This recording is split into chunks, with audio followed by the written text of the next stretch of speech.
Welcome to the Banker Lamp. Please enjoy the video. You already have your values, now you begin. Select the first cell in the helper column next to your values, for example B2. Type the rank formula template. You will use rank. EQ for ties or rank. AVG if you prefer averaged positions.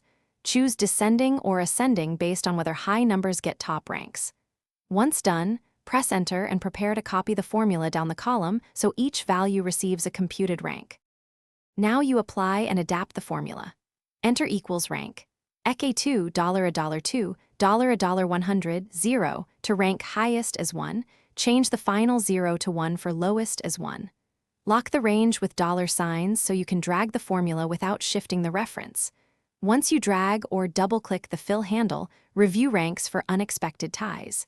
If duplicates are an issue, add a secondary sort key and incorporate it into a combined ranking formula. This gives finish by locking in your results or keeping them dynamic. If you want static ranks, copy the helper column and paste special as values. Make sure to update the ranked range if you add rows. Alternatively, reference the whole column like $A, but be mindful of headers. If ranks look off, verify cells are numeric and free of leading spaces or formatting as text. Make sure your ascending versus descending choice matches your intent. This single check usually fixes common ranking errors. Thanks for watching. If this was helpful, leave a like and consider subscribing. See you next time.